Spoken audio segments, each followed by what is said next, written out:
제 16장.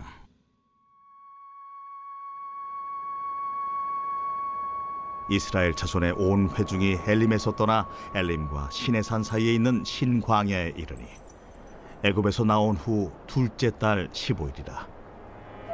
이스라엘 자손 온 회중이 그 광야에서 모세와 하론을 원망하여 이스라엘 자손이 그들에게 이르되, 우리가 애굽 땅에서 고기가마 곁에 앉아있던 때와 떡을 배불리 먹던 때에 여호와의 손에 죽었더라면 좋았을 것을.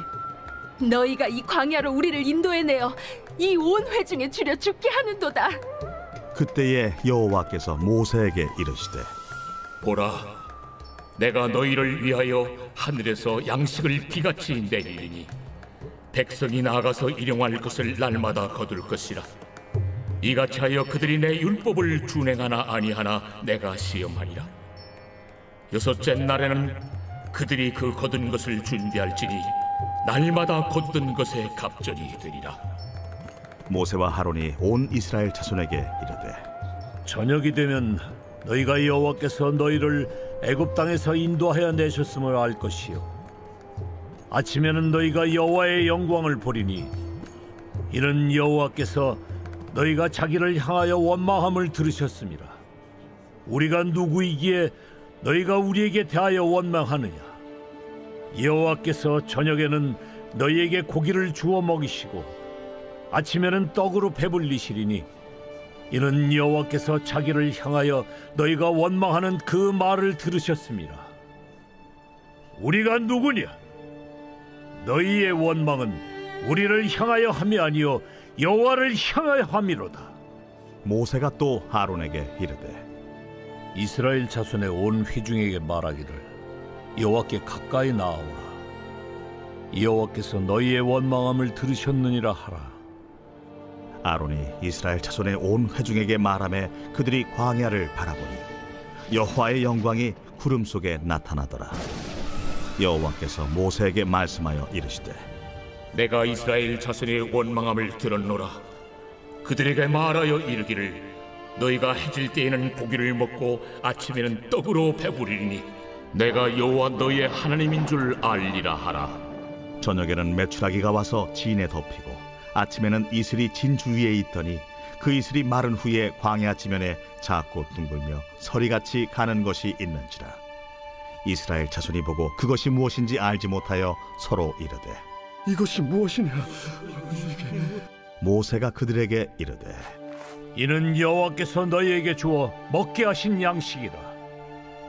여호와께서 이같이 명령하시기를, 너희 각 사람은 먹을 만큼만 이것을 거둘지니 곧 너희 사람 수여대로 한 사람에 한 오멜씩 거두되 각 사람이 그의 장막에 있는 자들을 위하여 거둘지니라 하셨느니라.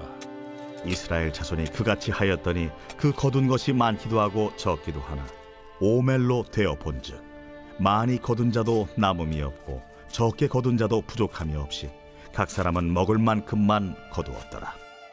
모세가 그들에게 이르기를, 아무든지 아침까지 그것을 남겨두지 말라. 그들이 모세에게 순종하지 아니하고 덜어는 아침까지 두었더니 벌레가 생기고 냄새가 난지라. 모세가 그들에게 노하니라. 무리가 아침마다 각 사람은 먹을 만큼만 거두었고 햇볕이 뜨겁게 쬐면 그것이 쓰러졌더라. 여섯째 날에는 각 사람이 갑절의 식물 곧 하나에 2오멜씩 거둔지라. 회중의 모든 지도자가 와서 모세에게 알리되 모세가 그들에게 이르되, 여호와께서 이같이 말씀하셨느니라. 내일은 휴일이니 여호와께 거룩한 안식일이라. 너희가 구울 것은 굽고 삶을 것은 삶고 그 나머지는 다 너희를 위하여 아침까지 간수하라. 그들이 모세의 명령대로 아침까지 간수하였으나 냄새도 나지 아니하고 벌레도 생기지 아니한지라. 모세가 이르되, 오늘은 그것을 먹으라. 오늘은 여호와의 안식일인즉 오늘은 너희가 들에서 그것을 얻지 못하리라. 엿새 동안은 너희가 그것을 거두되 일곱째 날은 안식일인즉 그 날에는 없으리라. 일곱째 날에 백성 중 어떤 사람들이 거두러 나갔다가 얻지 못하니라. 여호와께서 모세에게 이르시되, 어느 때까지 너희가 내 계명과 내 율법을 지키지 아니하려느냐? 볼지어다, 여호와가 너에게 안식일을 주므로 여섯째 날에는 이틀 양식을 너희에게 주는 것이니 너희는 각기 처소에 있고 일곱째 날에는 아무도 그의 처소에서 나오지 말지니라. 그러므로 백성이 일곱째 날에 안식하니라. 이스라엘 족속이 그 이름을 만나라 하였으며 가시같이 희고 맛은 꿀 섞은 과자 같았더라. 모세가 이르되 여호와께서 이같이 명령하시기를 이것을 오멜에 채워서 너희의 대대 후손을 위하여 간수하라. 이는 내가 너희를 애굽 땅에서 인도하여 낼 때에 광야에서 너희에게 먹인 양식을 그들에게 보이기 위함이니라 하셨다. 또 모세가 아론에게 이르되 항아리를 가져다가 그 속에 만나 한 오멜을 담아 여호와 앞에 두어 너희 대대로 간수하라. 아론이 여호와께서 모세에게 명령하신 대로 그것을 증거판 앞에 두어 간수하게 하였고 사람이 사는 땅에 이르기까지 이스라엘 자손이 40년 동안 만나를 먹었으니 곧 가나안 땅 접경에 이르기까지 그들이 만나를 먹었더라. 오멜은 10분의 1 에바이더라. 오늘 새벽에도 주님의 보좌 앞으로 나오신 성도들에게 하나님의 은혜와 평강이 함께 하시기를 축원드립니다. 오늘 출애굽기 16장 함께 살펴보겠습니다. 6월절을 통해서 이스라엘 백성들은 애굽에서 나오게 되었습니다. 그들은 여호와의 군대로 일컬어지며 애굽 사람들로부터 전리품을 얻고 나오게 되죠. 그들은 홍해를 건너 이제 광야 생활로 들어오게 되었습니다. 그들은 분명히 애굽에서 종이었고 노예였습니다. 하지만 하나님은 그들을 향하여서 여호와의 군대다라고 이야기하며 그들의 신분을 완전히 새롭게 해 주시죠. 홍해는 그들의 신분이 완전히 바뀌어지는 현장이었습니다. 지금까지 그들을 종살이하게 하였던 애굽의 군대들은 홍해의 물에 다 수장되어 죽음을 당하고 그들은 하나님의 백성으로 새롭게 거듭나게 되었습니다.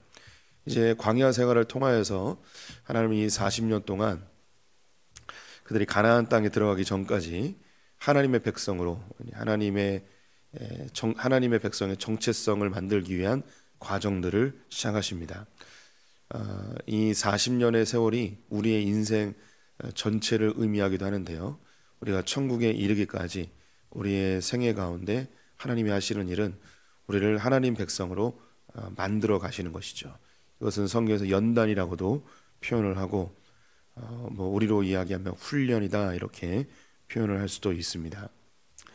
그래서 우리 성도님들은 진정한 크리스찬이 되어지는 과정이 어떤 학습이나 혹은 프로그램에 의한 그런 제자 훈련이나 이런 것으로 사실 제자가 된다기보다는 우리 인생 전체의 광야와 같은 세월 속에서 하나님이 직접 우리를 다듬어 가시고 만들어 가시고 제자로 하나님께서 완성해 가신다라고 표현한 것이 옳을 줄 압니다. 그런 가운데 그런 특별한 프로그램이나 제자 훈련 시스템이나 이런 것이 또 가미가 될 수도 있습니다.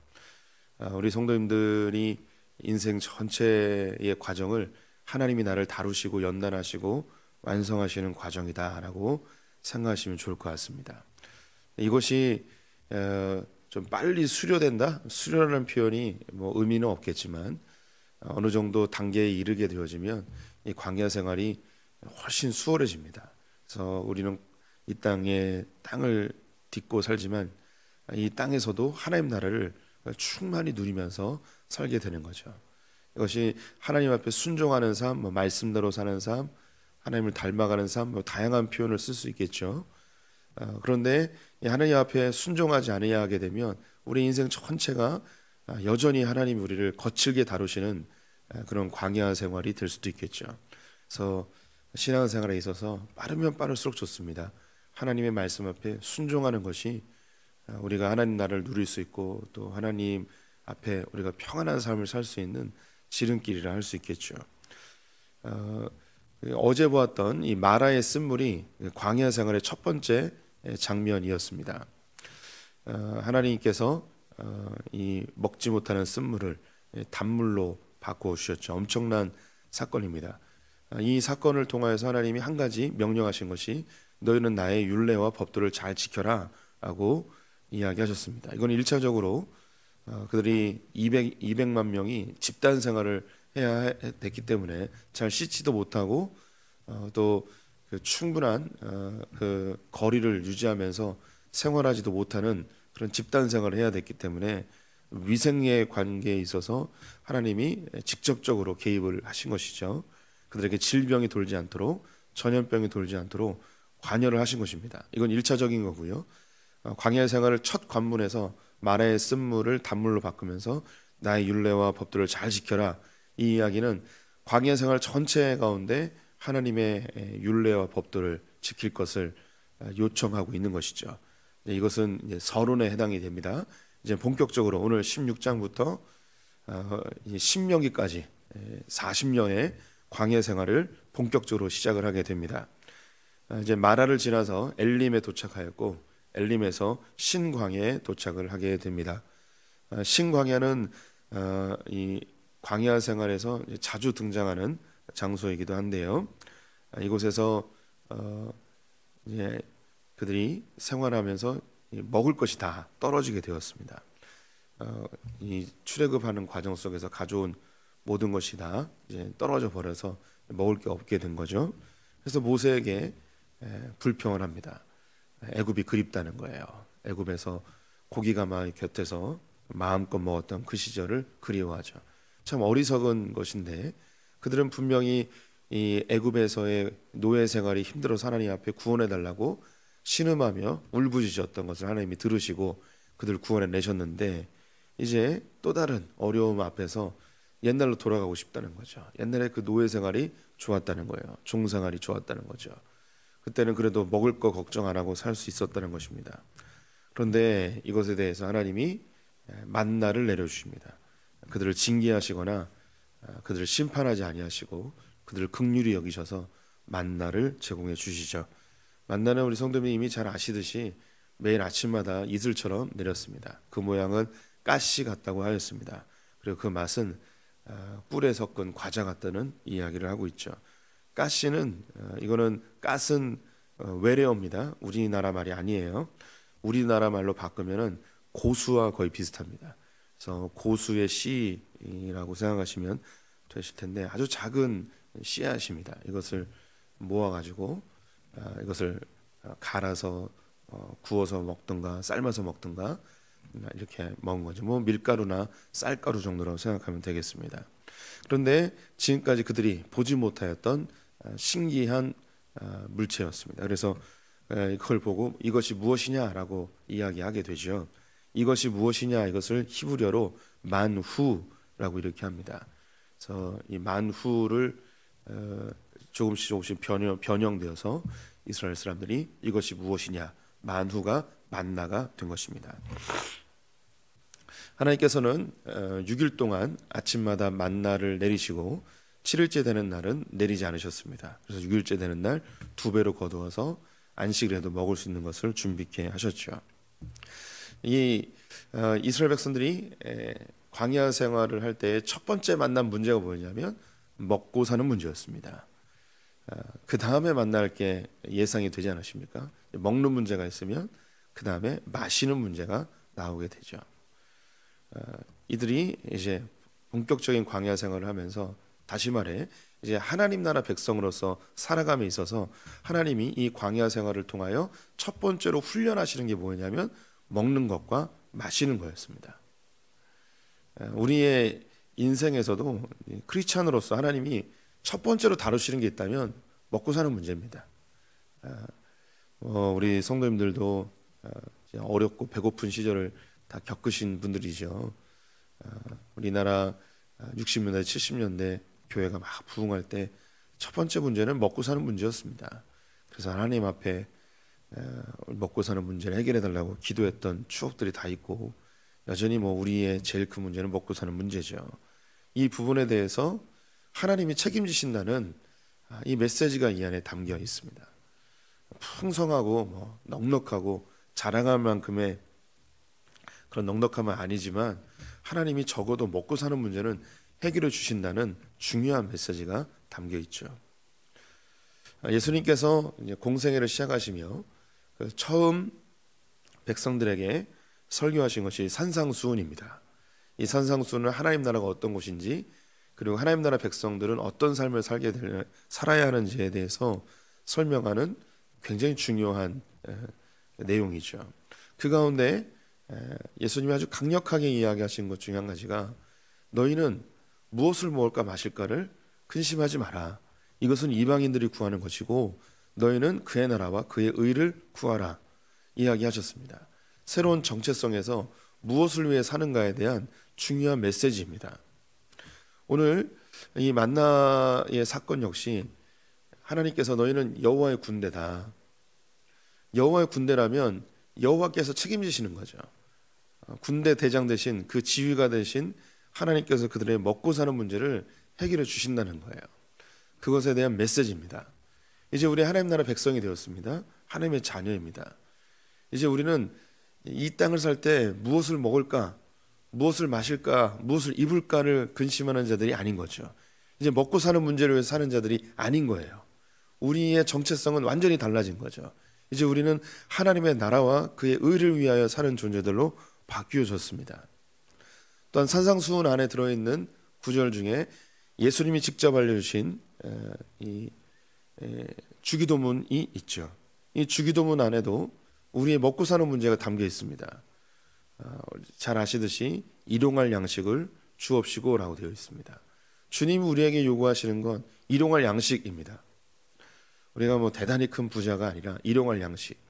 근데 우리 성도님들의 삶에 어떤 분들은 정말 하루하루 먹을 것을 주시는 분도 받은 분도 있고, 어떤 분들은 좀 넉넉하게 받은 분들도 있을 수 있습니다. 이 부분에 있어서는 하나님이 우리에게 좀 책임감을 주시는 거예요. 넉넉하게 받았다면 이 넉넉한 받은 것을 통하여서 무엇을 해야 되는가를 하나님께 물어야 합니다.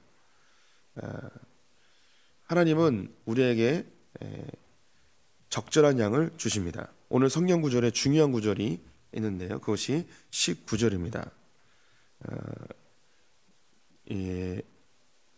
17절 말씀, 17절 18절 제가 읽겠습니다. 이스라엘 자손이 그같이 하였더니 그 거둔 것이 많기도 하고 적기도 하나 오멜로 되어 본즉 많이 거둔 자도 남음이 없고 적게 거둔 자도 부족함이 없이 각 사람은 먹을 만큼만 거두었더라. 이스라엘 백성들이 이 만나를 거뒀는데 결국 나중에 보니까 먹을 만큼만 거뒀고 그 다음 날이 되어지면 썩어진다는 것을 알게 되었습니다. 하나님 우리에게 주시는 이 재물들이 결국 이렇습니다. 우리가 많이 거두지만 내가 쓸 수 있는 것은 한정되어 있습니다. 내가 쓸 수 있는 것은 제한되어 있어요. 나머지는 내가 못 써요. 본문에서 이 만나는 썩게 되지만 우리의 재물 역시 사라지거나 다른 사람이 쓰거나 쓸모없어지는 져 버립니다. 그래서 내가 쓸 수 있을 만큼에 대해서 쓰고 그 나머지에 대해서는 하나님께서 무엇을 원하는지에 대해서 곰곰이 생각해 볼 필요가 있습니다. 제가 아시는 분도 있고 알지 못하시는 분들도 있어서 제가 제 이야기 용서하시고 들어주십시오. 저는 그 재정을 쓸 때 이제 닫힌 재정이라는 원칙을 가지고 살아가고 있습니다. 이제 소풍교회 담임 목사가 된 이후부터는 닫힌 재정의 원칙으로 살아가고 있는데, 닫힌 재정이라 하면 내가 쓸 수 있는 재정의 한계를 닫아놓는 거예요. 그럼 나머지는 다른 목적을 위해 쓰는 거죠. 그래서 저는 제가 쓰는 재정의 한계를 정해 놓았습니다. 그리고 그 나머지는 다른 곳으로 다 흘려보내고 있습니다. 그래서 교회에서 저에게 사례금을 아무리 많이 줘도 저는 기쁩니다. 사양할 의향이 전혀 없습니다. 왜냐하면 제가 쓰기로 한 재정은 정해져 있고 더 사례금을 더 많이 받으면 더 많은 곳으로 흘려보낼 수 있는 통로가 열리기 때문이죠. 제가 이렇게 결정하게 된 이유는요. 제가 적게 받을 때가 있었죠. 근데 적게 받을 때도 살았어요. 근데 많이 받으니까 더 많이 쓰는 게 아니고 내가 쓰는 건 그대로더라고요.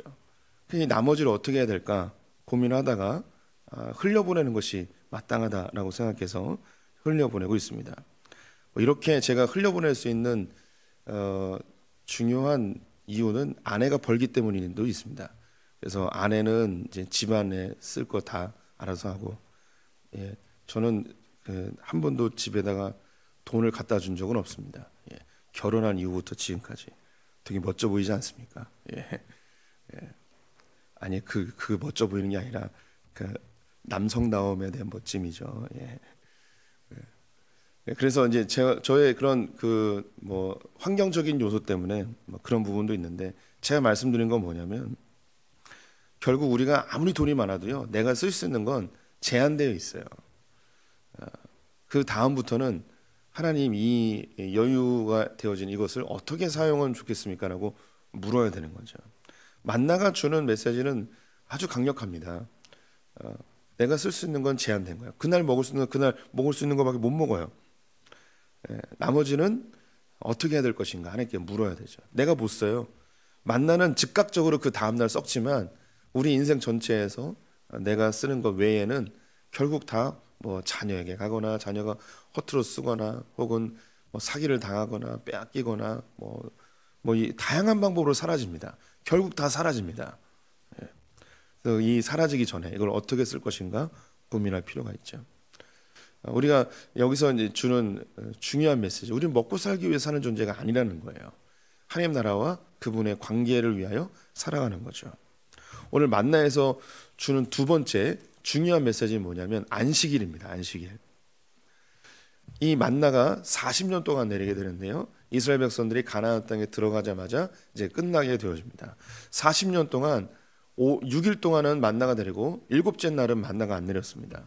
그들이 그 전에 애굽에서는 365일 일주일 내내 일을 했습니다. 그들의 몸에는 일주일 동안 일하는 게 완전히 체질화되어 있어요. 우리 성도님들 다 경험해 보셨죠? 이게 체질화되면요, 쉬지를 못해요. 몸 스스로가 불안해져요. 뭔가 해야 될 것 같고, 일 안 하면 괜히 불안하고, 이게 몸에 배어 있습니다.